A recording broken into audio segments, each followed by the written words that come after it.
வணக்கம் நேயர்களே, இது சேனல் ஜி. Welcome back to another episode. இன்றைய நிகழ்ச்சியில்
கிருஷ்ணாய வாசுதேவாய தேவகீ நந்தனாய ச நந்தகோபகுமாராய கோவிந்தாய நமோ நமஹ.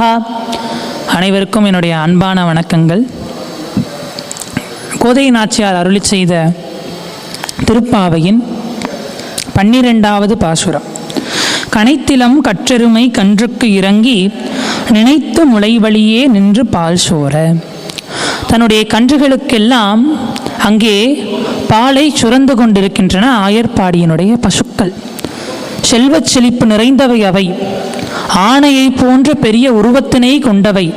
ஏனென்றால் அவை புல்லை மேய்ந்து வளர்வன அல்ல, புல்லாங்குழலை கேட்டு வளர்வன. ஆதலால் அது அத்தனை செழுமையோடு இருக்கின்றது. நனைத்திலம் சேராக்கும் நற்செல்வன் தங்காய் பனித்தலை விலனின் வாசற் கடைப்பற்றி சினத்தால் தென்னிலங்கை கோமானை செற்ற மனத்துக்கு இனியானை. தென்னிலங்கை கோமானை செற்ற இலங்கைக்கு அரையனாகிய ராவணனை சம்ஹாரம் செய்த ராமபிரானை கூறுகின்றாள்.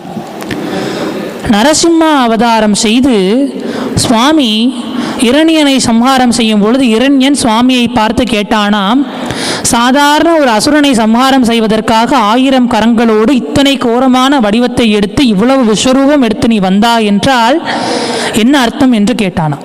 அப்போ சுவாமி சொன்னாரா, அடுத்த அவதாரத்திலே நான் சாதாரண மனிதனாக 2 கை 2 காலோடு வந்து 10 தலை 20 கையோடு இருக்கும் உன்னை சம்ஹாரம் செய்வேன்னாராம்.